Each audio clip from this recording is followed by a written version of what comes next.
Besides the swirling reports of Donald Trump's controversial, possible former business dealings in Russia, the Trump campaign flatly refused to accept the United States intelligence belief that Russia was ultimately behind hackers targeting the Democratic Party, Trump's political opponents.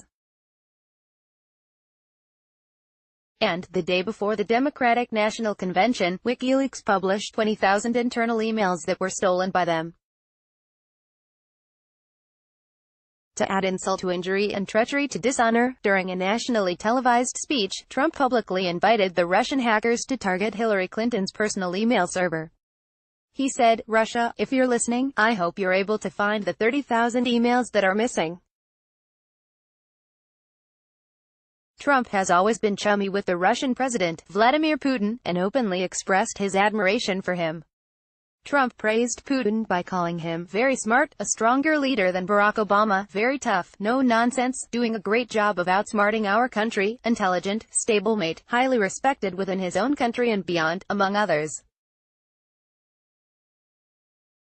Their relationship was dubbed a bromance, a close, exceptionally tight, affectionate, non-sexual relationship between two or more men. The citizens of some European countries, angered by the praise being given to a leader who they see as iron-fisted and dangerous, have gone as far as displaying caricatures of Trump and Putin embracing romantically, with the Trump character dressed as the female partner.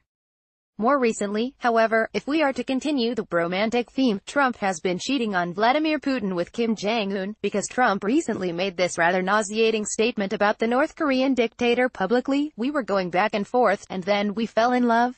No, really. He wrote me beautiful letters, and they're great letters. We fell in love."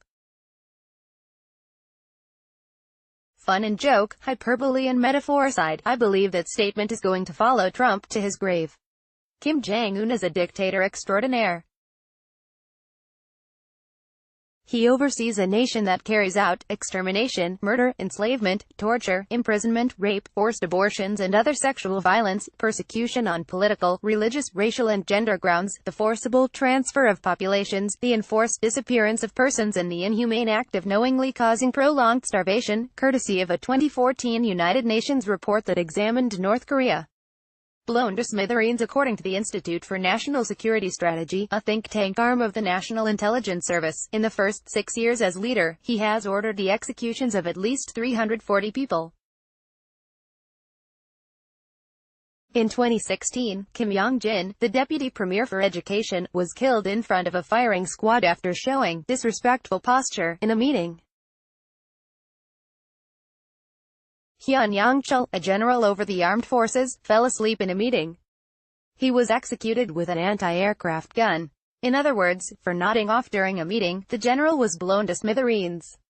One of Kim's uncles, Jang Song-thaek, was convicted of treason.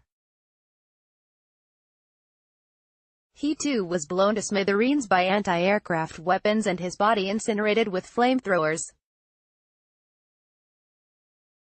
Kim's estranged half-brother was assassinated by poison at the check-in counter of the Kuala Lumpur International Airport in Malaysia.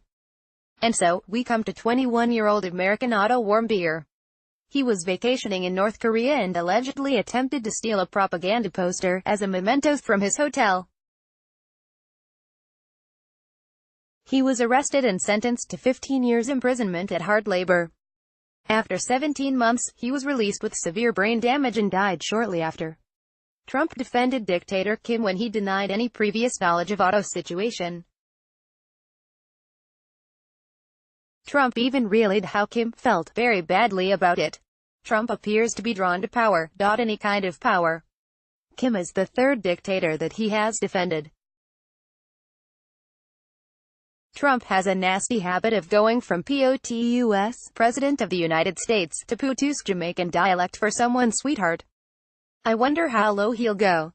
Garth A. Rattray is a medical doctor with a family practice. Email feedback to columns@gleanergym.com and garthrattray@gmail.com.